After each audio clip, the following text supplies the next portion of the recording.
de Horizontes de Nuestra América, desde La Habana, desde Córdoba y desde Querétaro nos estamos sumando para llevarles este espacio que cada sábado llega hasta el público que nos acompaña. Hoy estaremos desde La Habana entrevistando a la poeta y gestora cultural Olga Toro Muñoz, chilena, invitada a nuestro Festival de Poesía de La Habana y que también estará acompañando a Cuba en distintos eventos hasta el próximo mes de agosto.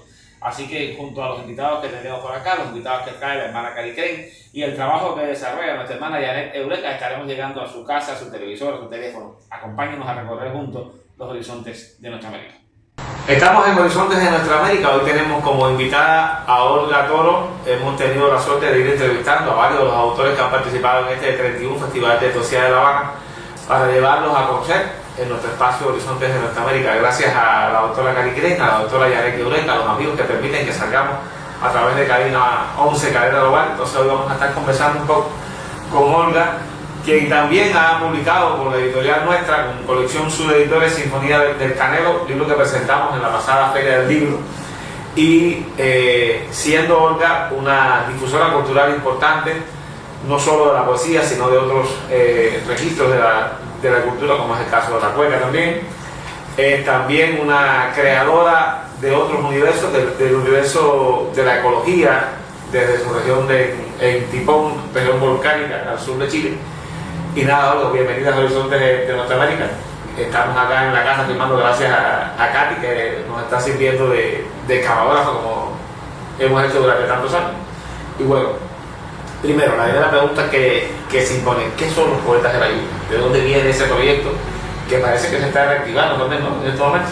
Sí, es un gusto, primero que nada, poder participar de esta entrevista para poder expresar este sentimiento sureño al mundo. Y bueno, Poetas de la Lluvia es una agrupación que surgió allá por el año 93 y que marcó un hito importante en la literatura de la región y también en la literatura del país. Ha sido tan importante que en este minuto, por ejemplo, Gloria Winkler, una de las fundadoras, es considerada una de las mejores poetas de Chile, contemporánea. Entonces ha sido un movimiento señero que inicialmente, ¿no es cierto?, se genera en Pucón, luego se extiende, se expande a la región y fue generando encuentros en distintas comunas de la región y fue dejando un legado importante de gente que pasó por esa instancia de formación y de participación, claro.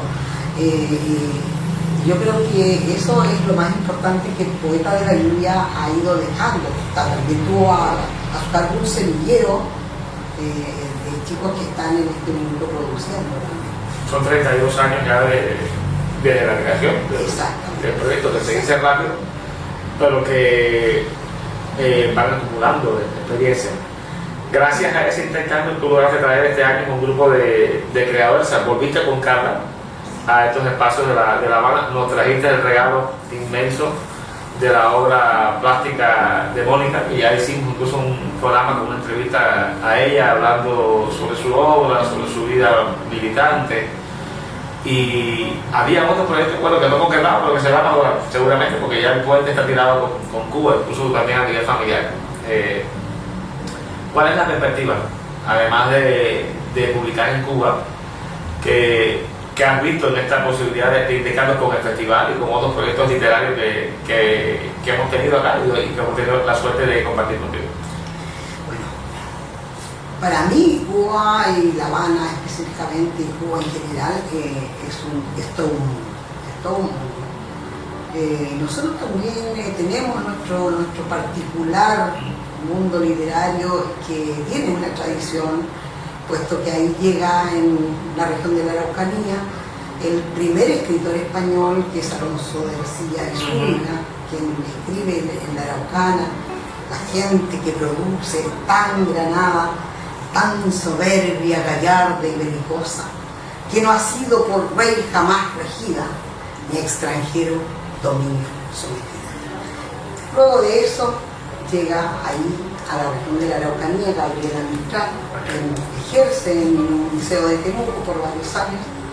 Posteriormente se une a Pablo Neruda quien gran parte de su obra se centra, ¿no es cierto?, en la Araucanía. Él habla de los trenes de Caragua, en el lugar donde yo nací, ahí recitaba en la casa. Entonces, esta Perdón, Mario, Cali, estás saliendo acá. Vamos a volver a... Vamos atrás con la parte de Gabriela Mistral, que la parte que se metió en medio. Empezamos, ¿sabes? Bueno, también llega Gabriela Mistral, se une luego a Pablo Neruda y generan todo, por cierto, un movimiento desde su presencia, desde su actuar. Por lo tanto, esa es una región que tiene una tradición, como decía Miguel, importante. Hay muchos poetas en esa región y bueno, ¿cuál es la idea? En mi caso particular, primero es haber llegado acá, que, ¿no es cierto?, se me haya editado en sus ediciones, es un tremendo logro para mí, pero también va a ser un tremendo logro para mí cuando yo logre que el sur pueda transportar su poesía a este lugar, a esta instancia en donde pueda, ¿no es cierto?, rozarse con los escritores de Cuba, que tienen también mucho que entregar, mucho de lo que nosotros tenemos que aprender. Aquí tenemos un cerco, más allá de la idea del bloqueo económico, que la gente igual ya a veces se cansa de escuchar la dinámica, ese cerco comunicacional que existe, solamente ustedes o nosotros cuando salimos lo podemos detectar. Existe la vocación de que no nos conectemos, de que no tengamos la posibilidad real, incluso dentro de sus propios países, incluso dentro, o sea, chilenos con chilenos, argentinos con argentinos, nosotros como habitantes de esta zona del mundo, estamos mirando totalmente condicionados, por supuesto, por los grandes medios, por las grandes editoriales, hacia un norte o hacia un espacio literario y comunicacional que no es el nuestro. Estamos mirando hacia allá permanentemente con otros referentes que no son los nuestros, que no son muchas veces la gente con la que interactuamos. Y en consecuencia se actúa, incluso se hacen juicios de valor, y cuando de momento interactuamos o vemos festivales o espacios como el Festival de Medellín, que es una bestialidad de festival que por cierto empieza en unos días, estamos hablando de miles de personas acudiendo a un anfiteatro a escuchar poesía, no un día, sino varios días. O el Festival de La Habana, que es un poco más modesto en esas cantidades, pero que se mueve por una cantidad de espacios disímiles y funcionales, o incluso proyectos que existieron en Cuba antes y que conviven en otros espacios. El Festival del Caribe tiene una dinámica propia para la poesía también, que la creó el ya fallecido Coscauce, que arriba a 80 años este año, nuestro Quijote. O también el que hicimos en Alamar en su momento, como proyecto alternativo, que después se malogró con las cuestiones políticas de los mismos protagonistas, pero que tuvo la característica, ¿no?, el frescor, la osadía de poder conectar con la gente. Ese festival que se llamaba Poesía Sin Fin lograba tener lo mismo un público de 20 personas que un público de 500 o un público de 800, o hacer lecturas consecutivas hasta la madrugada, porque el público exigía que se repitiera determinada. Eso no pasa habitualmente. Eso no es algo que en esos círculos que estamos hablando sucede, y eso permite que nos conozcamos y nos reconozcamos. Yo creo que ahí, o sea, en la labor de los poetas, la labor tuya, que no quiero que me hable de eso ahora, como difusora de la cueca, esa otra manera de poetizar también, que es la danza, esa otra manera de enraizar el pueblo. Bueno, la cueca en sí tiene un origen difuso. Como todo el folclore latinoamericano también tiene una raíz común que ¿no es cierto?, se van mestizando todas estas manifestaciones culturales, y luego yo como Puconina, que es una ciudad turística y también limítrofe, decido que hace falta un elemento de identidad nacional, puesto que era muy factible encontrar muchas manifestaciones como la música en inglés y las rancheras mexicanas. Entonces yo sentía que era importante poder generar, ¿no es cierto?, un elemento de identidad, y fue la cueca lo que yo usé como un medio para ir generando una escuela.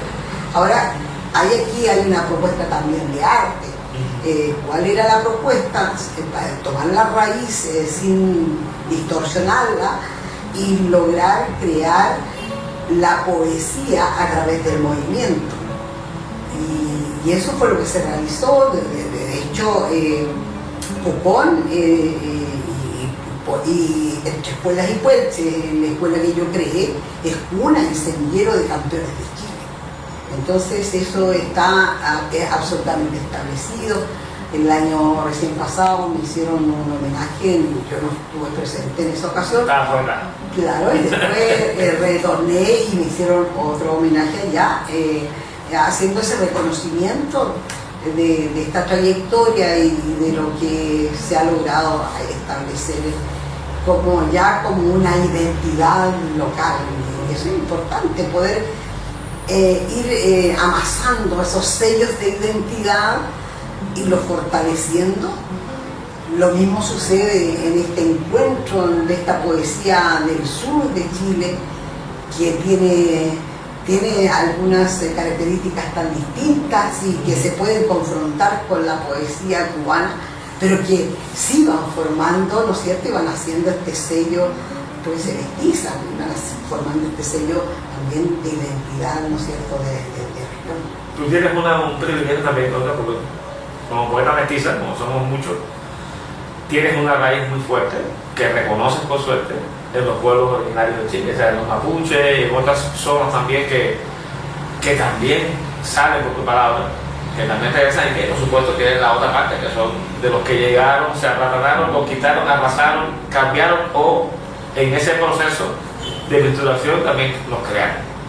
Entonces, ¿cómo ves tú la posibilidad como poeta, por supuesto, de darle voz a todos estos fenómenos que lo llevas en la sangre, que lo llevas en tu identidad? Es algo, porque para mucha gente lo manejan con curiosidad. Yo soy un poeta de tal región y bueno, lo uso como herramienta para el triunfo, o yo soy poeta que tengo la responsabilidad de conectar con mis raíces y demostrar, por supuesto, en el mundo cuál es la realidad mía y del colectivo humano al cual me integro, ¿no?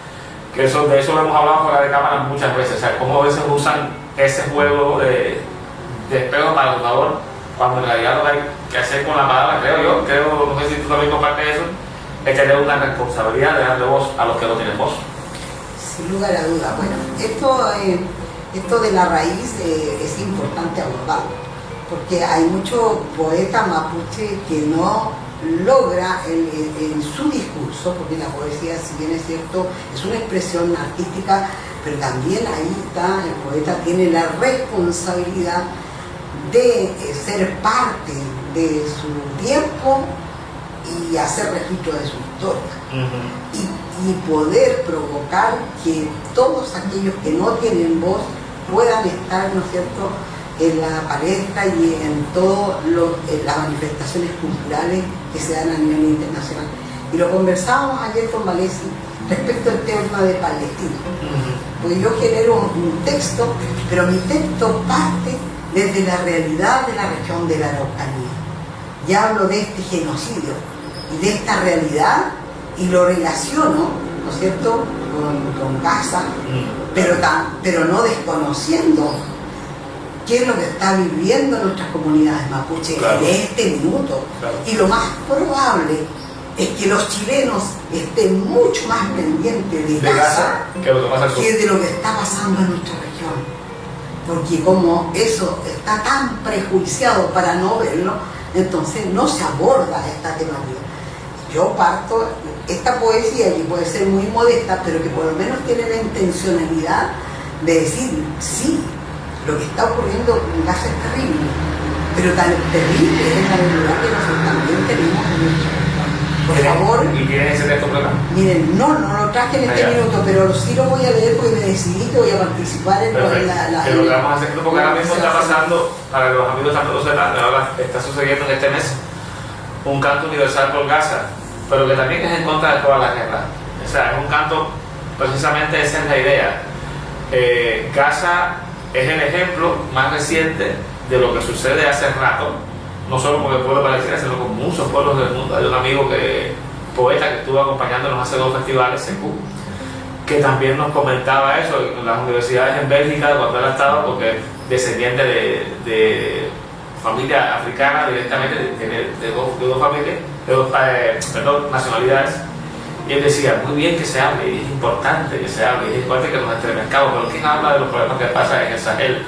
¿Quién habla de los problemas que pasan en el Oriente Lejano? ¿Quién habla de los problemas que pasan dentro de Europa con la discriminación hacia los pueblos africanos? ¿Quién habla de lo que pasa en América Latina? ¿Quién habla? Entonces, es para un poco despertar la conciencia y darnos cuenta que no solo es una razón mediática o una razón comunicacional la que puede afectar. Ahora mismo, ¿qué está pasando dentro de Estados Unidos? ¿Qué está pasando con el juego de poderes que está moviendo todo con los migrantes? Con las personas que también son parte de nuestro pueblo, que están siendo discriminados, cazados como si fuesen animales, transportados, azotados con el ejército. ¿Qué está pasando en Argentina? ¿O qué está pasando en Colombia? ¿O qué está pasando en Perú? O sea, son cosas que uno no puede estar pensando solamente en una variedad, es un mal universal. Por eso es necesario el canto por la paz. Sin lugar a duda, yo soy muy regionalista, entonces me costó hacer, digamos, esta extrapolación, pero me pareció muy necesaria por la visibilización que necesita también nuestro cliente. Claro. Cuando te hablo que esta es una zona que está militarizada, estoy hablando de que no se está viviendo una situación de normalidad dentro del país. Y eso es lo que hay que poner ojo allí a lo que está sucediendo, porque fíjate que el Estado chileno tampoco se ha hecho cargo del conflicto que nosotros tenemos, conflicto. Y aunque te parece extraño, no se han hecho cargo realmente de resolver, porque este conflicto es un conflicto que provoca mucho dinero a muchas personas, claro, que están en lugares muy importantes de la sociedad. Y eso es para quedarse con el tema de la tierra, entre otras tantas cosas. Además de borrar, por supuesto, la identidad mapuche, que es la identidad raíz principal, claro, de Chile, que tendría todos los derechos a reclamar. Claro. Ahora se borroría prácticamente el conflicto mapuche, ya no se habla del conflicto mapuche, sino que sería nada más que delincuencia rural. Así se le catalogó. Entonces, en ese contexto ya está todo saneado. O sea, aquí no hay mapuche, no hay conflicto, no hay nada. Hay delincuencia rural. Y en ese sentido es una forma absolutamente de no dar legitimidad a las demandas ancestrales. Claro. ¿Qué poema tienes ahí con esa temática? ¿Tienes algo? ¿Con qué poema quieres leer? Bueno, voy a leer, por ejemplo, con esa temática, para hacer que haya una cierta continuidad. Voy a leer un poema que se llama Los Monumentos y que habla precisamente de esta situación.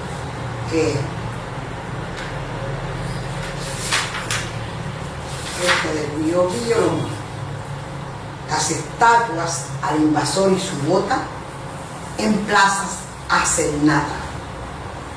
Llora polvo el pueblo, identidad se quiebra cual lomo de cordillera, Caragua y sus leones de poca monta, un atentado a la ética, un perdigón a la estética, su exhibición de locomóviles. Devoraron como cuervos estos fieros enmohecidos, virginidad de las montañas. Se agarró el nativo, hiedra a la fuerza de la tierra, en arcilla colectiva, dignidad ancestral, por las manos de la memoria, no fue moldeado. Con el hacha en la raíz, con el codo implacable, borraron huella invencible de héroes verdaderos. Rebelde, digestión de las palomas, ha salpicado de justicia el bronce. Wow. Sinfonía del Canelo, ¿cuál es la línea que trae? El libro que publicaste con colección. Bueno, que creo que también está en las redes, ¿no? Claro, sí. Sinfonía del Canelo habla, fíjate, de precisa, o sea, nada está tan distante una cosa de la otra, porque es un libro autobiográfico, pero estoy hablando de los colonos acá, de los colonos, pero de los colonos pobres, pero también parto, y ahí dije, tengo que partir de esta historia, de cómo se divide el Wallmapu, y en esta repartija, gato, pardo, digo yo, cómo a los colonos pobres los segregan, y cómo los colonos extranjeros son los que tocan la mejor parte de los lugares más maravillosos, porque el Wallmapu o la región de la Araucanía es una región maravillosa, bellísima, es un paraíso, y contradictoriamente eso es una de las regiones más pobres de Chile y de donde yo provengo también. Es importante también conocer, hay un borramiento histórico de todas estas identidades, y hay una vocación de decir, por supuesto, que Europa no solo nos descubrió, sino que nos hizo como a su imagen y semejanza o a su manera, y borran todo el conocimiento que tienen nuestros pueblos, los pueblos de otras regiones del mundo, y quieren decir que la historia nace con ellos y que puede morir incluso con ellos. Entonces uno tiene que ir conociendo y descubriendo qué somos, desde dónde venimos. Para eso está la poesía, la historia, todos los estudios sociológicos, y nosotros contribuimos con lo que podemos, con lo que conocemos, y es también responsabilidad llevarlos a las nuevas generaciones. Ahora en que un clic o un like en redes es más importante a veces que la comida para ese tipo de población que vive pendientemente de los teléfonos y de las redes, cuando hay una realidad constante de la misma que hablábamos ahorita, que va más allá de eso, va más allá de una pantalla creada con minerales y cristal. Es nosotros para ir cerrando ya la entrevista del que tú quieres, del libro que tú quieres. Voy a leer, vuelvo también del libro Sinfonía del Caleno, para, ¿cierto? Hoy no, voy a leer, fíjate que te voy a leer otra cosa, te voy a leer del libro Ritual del Lobo Blanco, un texto que dice relación con el último sacrificio humano que realiza el pueblo mapuche en la región de la Araucanía. Y dice, esto habla, ¿no es cierto? Voy a como leer el libro, y dice así. Dice, navegó la imaginación del lobo blanco en el pasado para alcanzar la estructura de un mito. Detrás del mito, una historia.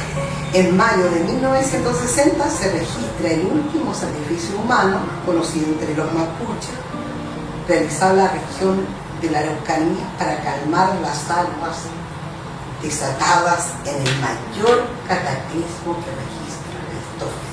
Esto alcanzó un 9.9 en la escala de Richter. Le cambió el eje al mundo. Entonces no fue menor. Casi desaparece el sur de Chile. Y dice así: asomó la marcha, curandera del calero penitente, que seguía como un perro el humo de la ruca. Caminó sin estridencia, al pulso que dicta la tierra, purificó en río de la mañana su espíritu, ató negra cabellera, enjolló su atuendo, mientras el sol en equilibrio se colaba por el nervio vivo de los árboles. Unió hierbas ancestrales, añadió fe a la poesía. Una vez más, la naturaleza respondió a lo femenino, elevó el divino revelado en sueños. En su lengua enredó el misterio. Una catarata de rezos continuó su curso para echar raíces en las grietas de la memoria. Wow. Bueno, gracias, Olga, por esta provocación, porque esto es, a menos de los pocos minutos que hemos estado hablando, es una provocación para que se busque la obra de Olga Toro Muñoz, que además se acerquen a los festivales de poesía que hacemos acá en La Habana y que se van a ir reproduciendo en otros espacios también. Hay un proyecto que quizás sería bueno que le demos una última anotación, que hablábamos ayer, un proyecto de cultivo sustentable o de producción sustentable de alimentos, otra forma poética también, que me dijiste que parece que se aprobó finalmente ese proyecto. ¿En qué consistiría? Que también en este espacio, en Horizonte de Nuestra América y en el canal 11 hablamos mucho de la terapia. Bueno, este es un riego autosustentable para darle vida a una plaza y generar que en este espacio se pueda socializar. Hay mucho adulto mayor en el lugar en donde yo vivo y el área verde está ahí expuesta, pero ahí no hay nada. Entonces se creó un cerco hermoso y se creó esta posibilidad, ya está siendo una realidad de riego autosustentable para poder contribuir al medio ambiente. Y ya está en la primera etapa y pusimos todas estas mangueras, estas cañerías y se está regando. Pero no nos alcanzó el dinero, tuvimos que conectar, ¿no es cierto?, a la red de agua potable. Pues ahora ya tenemos en la segunda remesa y con ello vamos a implementar, hacer el pozo y luego con un panel solar vamos a instalar una bomba que va a poder tirar el agua y poder esparcirla hacia todas las cañerías y hacer el riego para que esta plazoleta, que ya está bella, porque ya le pusimos árboles nativos, intentando sacar lo que está foráneo para que no nos acidifique el terreno, los pinos matan la tierra. Entonces estamos recuperando espacio para la comunidad, pero a través de una obra que también es un poco señera. Yo creo que para allá tenemos que caminar, la sociedad tiene que procurar ser autosustentable y esa es una tremenda responsabilidad que tenemos en eso, una tremenda responsabilidad de cada uno, de decir cómo yo clasifico mi basura, cómo yo contribuyo a este planeta, cómo yo devuelvo todo lo biodegradable a la tierra. Es absolutamente necesario y es ahí donde yo invito a todo el mundo a mirar hacia nuestras culturas ancestrales, porque ellos sí lo hacían. Y a veces pretende la gente irle a dar clases magistrales sobre ecología, lo que de verdad es bastante irrespetuoso. Totalmente. Ignorante. Así es. Entonces, bueno, como ven, esto es la poesía. Como Olga, el viaje hacia la danza, la ecología, la palabra, nos lleva a toda la poesía posible. Y esto es una provocación para que nos sigamos encontrando. Yo los dejo ahora con los invitados de Cari 3, continúa Horizontes de América. Así que un abrazo fuerte y gracias, Olga, por estar con nosotros. Desde las Muchas situaciones gracias. más leves hasta las más graves, 24 horas del día, los 365 días del año donde te encuentres.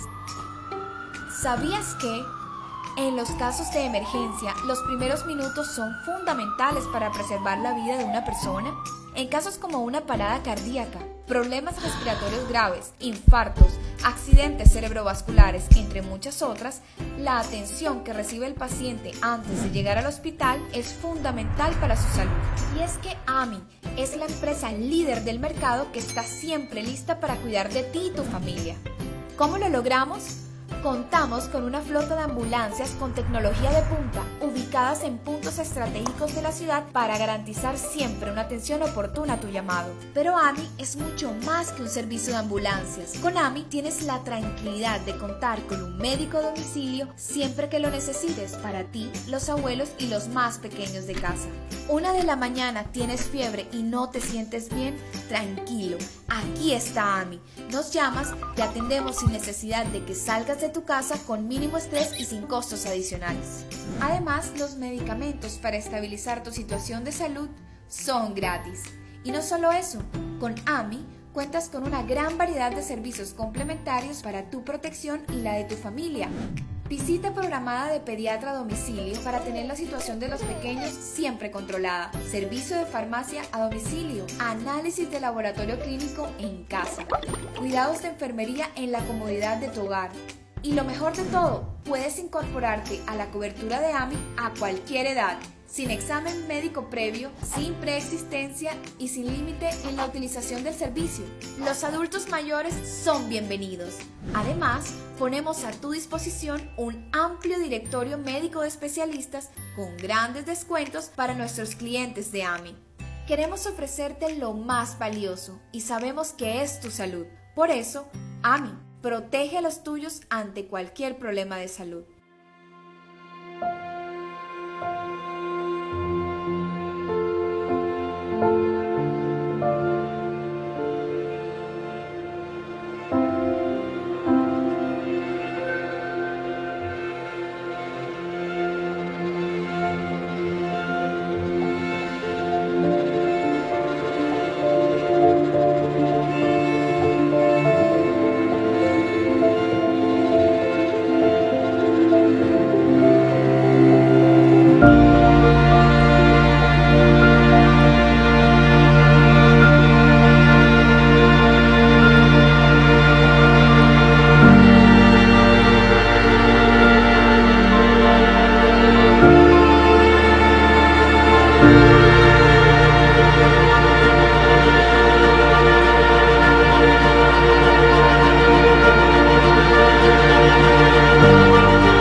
puedo trazar un nuevo camino, contando día a día una verdad. El progreso no depende de otros, las ideas te dan libertad. Unidos somos más fuertes que cualquier fuerte tempestad. Trabajamos sin cansancio por ver al hermano sonreír, sabiendo que yo soy el cambio, sí doy más por mi país. Somos hijos de la misma tierra, herencia de lucha cultural. Dejamos en el corazón huella, como en un campo de nopal.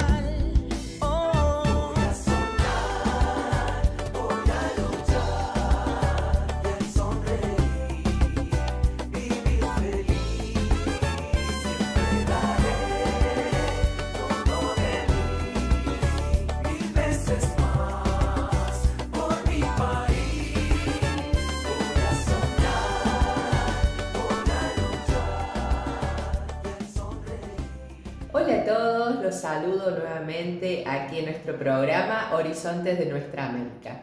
Este sábado les traigo una edición especial, la compañía de Alexander Gómez, un estimado amigo de Colombia, quien es custodio de saberes ancestrales, trabaja por la paz y bueno, además tiene su profesión de abogado.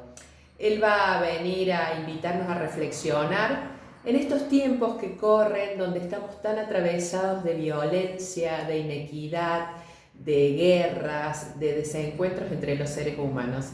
Así que más que nunca la palabra de Alexander levantándose como un faro de esperanza para esta humanidad doliente, esta humanidad que tiene que mirar hacia atrás y recuperar la ancestralidad como un futuro posible para todos. Así que los dejo con su compañía, espero que sea de su agrado y nos encontramos el próximo sábado aquí en Horizontes de Nuestra América. Cordial saludo a cada uno de los televidentes y escuchas de este programa Nuestra América. Sin duda, para mí es un honor poder compartir con ustedes este conocimiento que les vengo a mostrar, a indicar.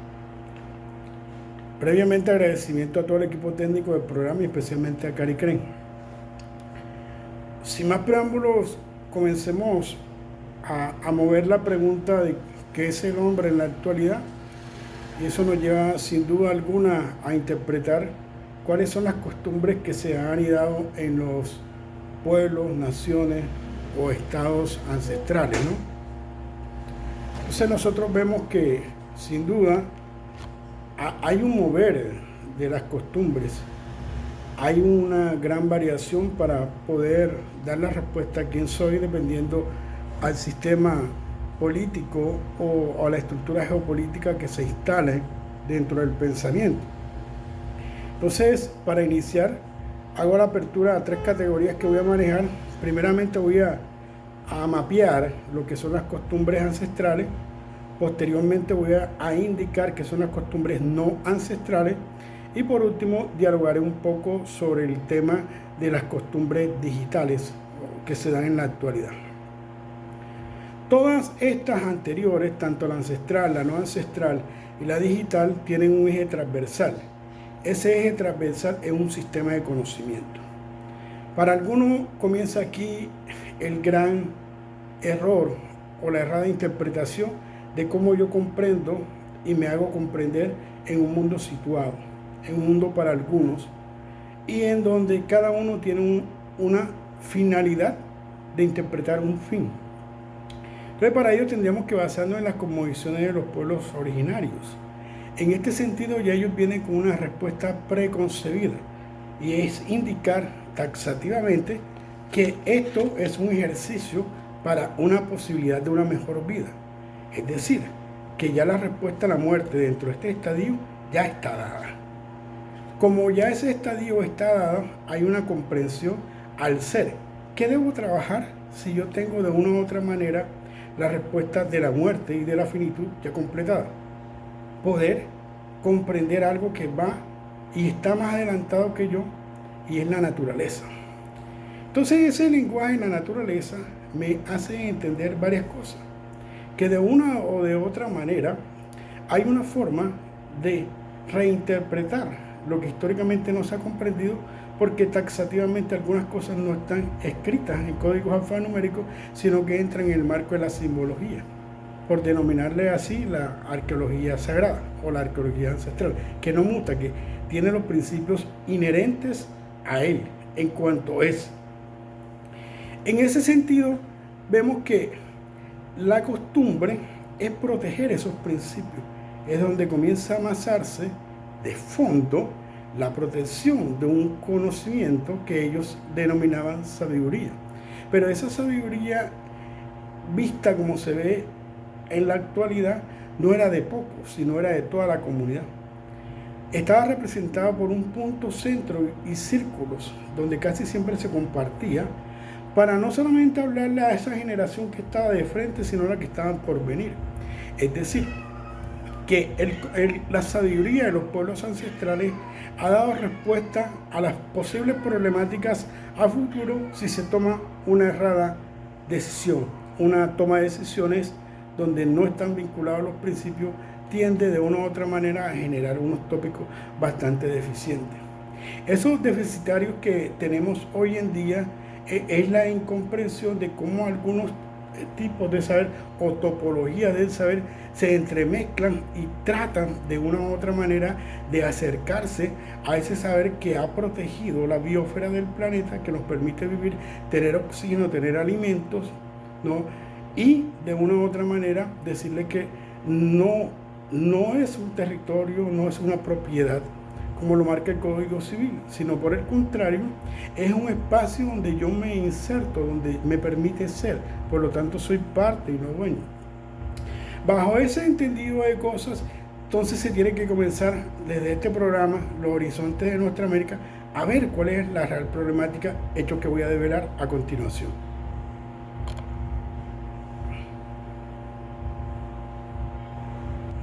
Bueno, nuevamente, cordial saludo a todos los que ven en vivo, en directo y posteriormente a los que lo van a ver en off, a los televidentes de Horizonte de Nuestra América. Gran saludo a todo el pueblo de Perú, de Colombia, México, Chile, Argentina, Uruguay, Paraguay, Perú, Colombia, Ecuador, Salvador, Nicaragua, Cuba, donde se emerge este conocimiento. Entonces vamos a comenzar por algo tácito. Nosotros habíamos quedado de cómo yo entro a comprender este conocimiento. Las costumbres, como mutan, se tienen que situar. Y hay una forma de situar que es a través del posicionamiento de una norma. Nosotros debemos recordar a la activista Rigoberta Menchú que en el ejercicio de su saber comunicar la cosmovisión y la cultura indígena maya, logra un premio Nobel de Paz. Miren cómo ya va comenzando a ajustarse la cuestión. El premio Nobel de Paz lo gana un indígena pacifista y activista por los derechos de la población originaria. Entonces se comienza a ver aspectos de la multiculturalidad. La multiculturalidad donde cada uno tiene una forma de expresar su saber. Y ese saber tiene que saber tejerse, saber anidarse, saber comprenderse. Entonces, esa polifonía de voces describe más que todo es la forma de resistencia a un cambio que tiene una perspectiva diferente desde el ámbito de cómo yo me relaciono con la tierra. Es uno de los puntos tópicos que quiero dejar aquí develado. Cómo me relaciono con la tierra realmente es la forma de la cultura que me permite ser y estar dentro de un pensamiento. Entonces, en esas luchas, normativamente hay unos sufrimientos. El pueblo maya ha vivido un ostracismo y unas presiones prácticamente para que sea invisibilizado. Pero como dije anteriormente, hay unos principios que son inmutables y que el hombre no va a poder derribar. Entonces, en esa forma de reconstrucción, se plantea de una u otra manera qué es lo que está oculto y qué es lo que no se entiende del pueblo maya. Y entonces comienza la indagación desde el logos eurocéntrico norteamericano a preguntarse ¿por qué es importante saber esos conocimientos? ¿Por qué es importante reservarlos? ¿Por qué es importante estudiarlos? Y hay alguien que toca a profundidad esto y es el escritor y antropólogo José María Argüelles de Perú. Realmente él es el que expone la cultura indígena andina al tenor de toda esta racionalización del conocimiento a través de las universidades, y él resalta la importancia del lenguaje. Entonces, si nosotros tenemos una forma de aprehensión del lenguaje con la naturaleza, tenemos también una forma de representar ese lenguaje fonéticamente, kinestésicamente, mentalmente, corpóreamente, energéticamente. Y es desde ahí el propone un cambio radical. El cambio radical no es que todos hablemos quechua. El cambio radical es entender que esas palabras aglutinadas en los conceptos, preconceptos y conceptos que no tienen casi nunca otros idiomas, pueden apoyarse para tender a un traslape de la epistemología errada a otras epistemes o epistemes otras, y así lograr entender lo que podríamos hoy en este momento configurar como ontología de los saberes ancestrales de los pueblos originarios. En el marco de esa ontología tenemos algo muy bello que propone en sí un cambio social, y el cambio social es como yo distribuyo todo lo existente. Esa forma de interpretar y administrar la vida, administrar la sociedad, que tiene de trasfondo una forma de inclusión no del ser, sino de su pensamiento, que es lo que trasciende. Al igual que León de Greiff en Colombia, un gran poeta, integra también los temas indígenas en su marco de su trabajo. ¿Para qué? El trasfondo es ayudar a visibilizar la riqueza cultural. Y esto sí hay que pararse para entender esta narrativa. ¿Cómo yo entiendo lo rico del otro sin que sea económico? ¿Cómo yo entiendo lo rico del otro sin que pase por una normativa de una universidad? Bueno, esto te lo voy a responder a continuación. Entonces, esa construcción que estamos hablando, sin duda lleva una pregunta. Y la pregunta podemos describirla así. ¿Qué es el conocimiento en lo actual? En lo actual yo había hablado que había un conocimiento ancestral, que se distancia un poco del método, mas no lo niega. Hay un conocimiento no ancestral que no conoce la profundidad del conocimiento, no lo niega, pero reafirma e impera su conocimiento, como el caso de ciertas universidades. Y en nuevo caso, la nueva perspectiva que se está dando con la inteligencia artificial. Entonces tenemos que hay un ser que está educado para defender unos principios y marcos regulatorios de su pensamiento. Desde esa perspectiva, de ese proceso de enseñanza-aprendizaje, ¿qué tiende y qué error es el que cae este proceso? Que cae en la universalización del saber. Y aquí estábamos totalmente errados. Dos gemelos pueden nacer del mismo útero de la madre. Sin embargo, dos gemelos pueden pensar totalmente distintos, y por eso no va a haber disputa. El ser humano ha racionalizado, ha minorizado, ha generado unas estructuras de poder donde el otro, que es diferente a él, en ciertas circunstancias no puede alcanzar. ¿Por qué? Porque crea normas para sí, para beneficiarse. En ese ámbito de la normatividad y de la relación antigua de religión y Estado, ese Estado-nación tiene una problemática, que hoy en día hay un conocimiento para salvar vidas, y lo tienen los pueblos ancestrales, en el marco, por ejemplo, de la medicina ancestral. Pero ¿qué vemos?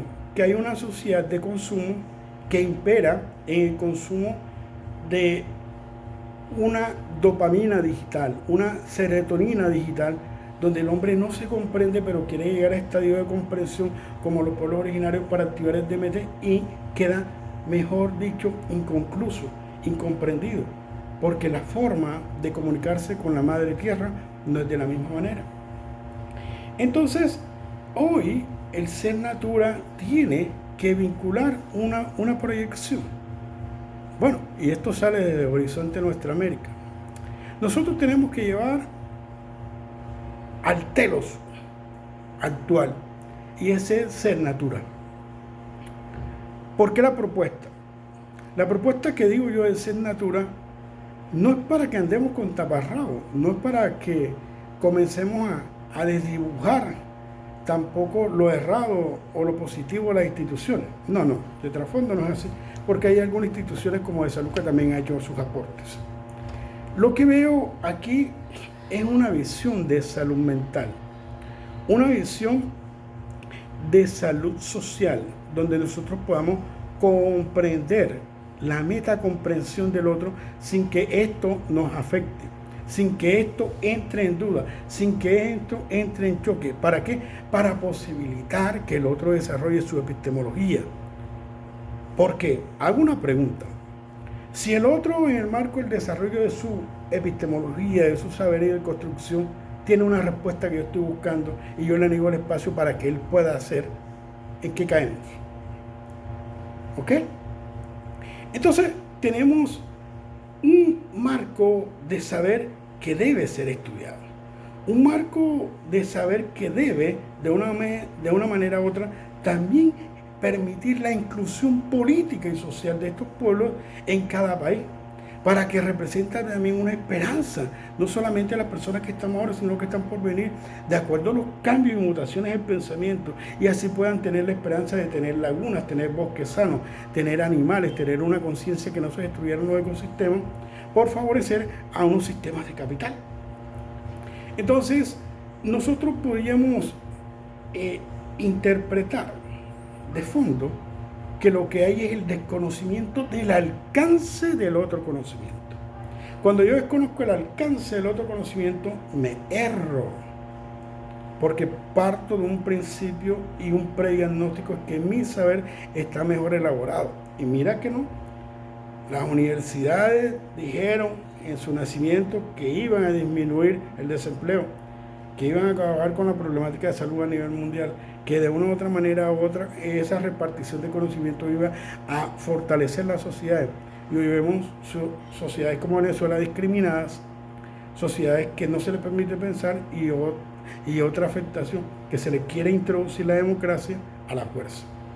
Entonces, como diría estos personajes de Nicaragua, Violeta Barros de Chamorro, esa gran presidenta que defendió a capa y espada los derechos de las mujeres indígenas.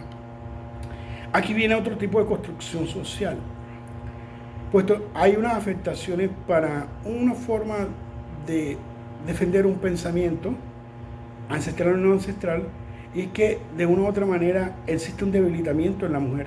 Esta presidenta defendió los derechos de la mujer indígena y promueve también el respeto a esa tradición. ¿Qué es lo que hay detrás de eso? Y vemos como una amalgama de conocimientos. Hoy las parteras, la tradición, también permiten que los cuerpos médicos sean híbridos y que esos saberes puedan de una manera u otra imbricar en lo que establece la OMS como un estado de salud integral, llamando la psique, psicología, todos los aspectos que esto tiene de fondo. Entonces, ¿qué vemos? Las costumbres pueden posibilitar un metaaprendizaje del otro, pero eso únicamente se da con una palabra clave: expresar la dignidad con actos al otro, respetar al otro, educarse en la libertad de entender que todos los puntos de inflexión donde nosotros, los que nos hemos educado en universidades eurocéntricas, también podemos tener esa aprehensión de ese conocimiento que no está distante, que está presente, que es constante. Ahí está el sol, la luna, ¿no? Nosotros no podemos agarrarnos de ese macro pensamiento. Ahora bien, nosotros tenemos que de una u otra manera u otra promover los diálogos interculturales, las defensas, esa forma de prevenir el riesgo de dar muerte a un ecosistema, lo que se llama ecocidio, maltratar erradamente a las estructuras de los sistemas hídricos naturales para modificarlos, porque estás cambiando un principio natural. En ese orden de ideas podríamos comenzar a establecer una cantidad de posturas con las semillas, con los animales, con el ADN, el tema genético, con los libros, con la cultura, con las citaciones, a qué se le llama conocimiento, a qué no, porque una cita es válida, por qué no. Entonces entramos otra vez en lo mismo. Nosotros no podemos estructurar una cárcel de pensamiento para que el otro siempre se reafirme bajo las posturas, como diría Bátimo, y la posibilidad de ejercer presión invisible sobre tu cuerpo. O como diría Foucault, donde no podría existir una esperanza de libertad porque hay una institución que tiene las llaves de la salida para la toma de decisiones. Entonces, bajo esa perspectiva, nosotros debemos también, ¿por qué no?, utilizar el término reeducarnos, o en lo posible tener un acercamiento serio a ese conocimiento del pueblo originario que sea más asequible, ¿no?, y que también permitan entrar. Entonces, considerando lo anterior, habría una propuesta fuerte, y es que el hombre tiene que entender que no estamos en la lógica aristotélica, mucho menos estamos en la universalización del conocimiento reglado por este credo religioso que normativizó una hipótesis, la está planteada y la afirma todos los domingos. Entonces, en ese sentido, nosotros tenemos que entender que hay más de 4 opciones, hay más formas de verse en el mundo. En este momento yo me estoy escribiendo en tu realidad. Tú eras así, modificas, retomas, coges o anulas esto. Pero ya me diste la posibilidad de comunicarme, que es lo vital. Eso es lo que podría denominarse propiamente un respeto a la axiología y ontología del cómo nos comunicamos. Entonces, para ser más preciso, la garantía es el diálogo asequible, en equidad, que trata la igualdad, porque el diálogo igual no existe, y que todos tengamos la posibilidad de entender que una toma de decisiones en el presente puede afectar a muchas cosas, y no solamente afectar ya como supuestamente afectó en la pandemia al sistema económico, no, estoy hablando al ser, a lo que vive, a lo que permite también. Bueno, su hermano Alexander de Colombia, un placer inmenso. Gracias a todos los radioescuchas de Horizonte Nuestra América. Un fuerte abrazo.